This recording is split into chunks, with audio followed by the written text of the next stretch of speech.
Well, people who were trying to get into and out of the Comox Valley and Powell River spent some time on the ground today, waiting for ferries, which this week has become the norm, and for flights. The Queen of Burnaby broke down Monday, and the route between Comox and Powell River is now being served by a much smaller vessel. So to clear up the backlog, BC Ferries introduced flight service between the two communities. But that ran into trouble today with heavy fog grounding the service before it got off the ground. CTV's Gord Kurbis reports. It was a day filled with questions, waiting, and monitoring the departure and arrival displays. Not a good day at all for travel in or out of the Comox Airport. We're delayed until things clear up, or until somebody gets an idea of what we're doing.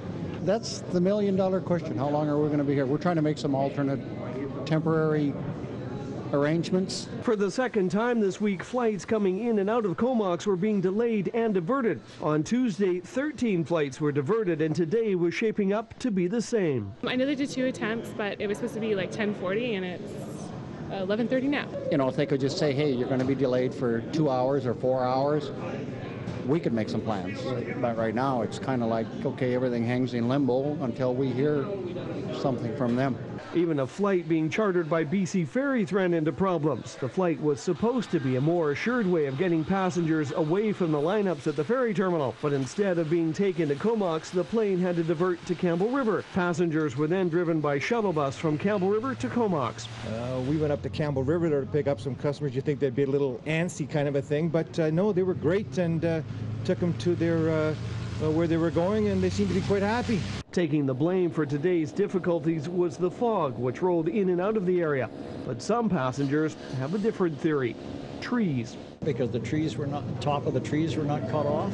So all these people are discomfort. I don't know how many there are, but there's sure lots of them. In June of this year, Transport Canada changed the rules regarding approach minimums around the airport due to a number of tall obstacles in the area. The new requirements mean pilots must be able to clearly see the runway from higher in the air. The change was made in part because some homeowners in the area are refusing to allow their trees to be topped off.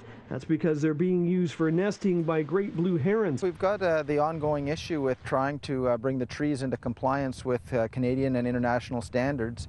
But interestingly enough, this week, the diversions we had earlier on Tuesday and again today would have occurred anyway, notwithstanding any of the new minima that were imposed by Transport Canada on commercial flight. But those being inconvenienced today are not convinced. Gord Kurbis, CTV News, Comox.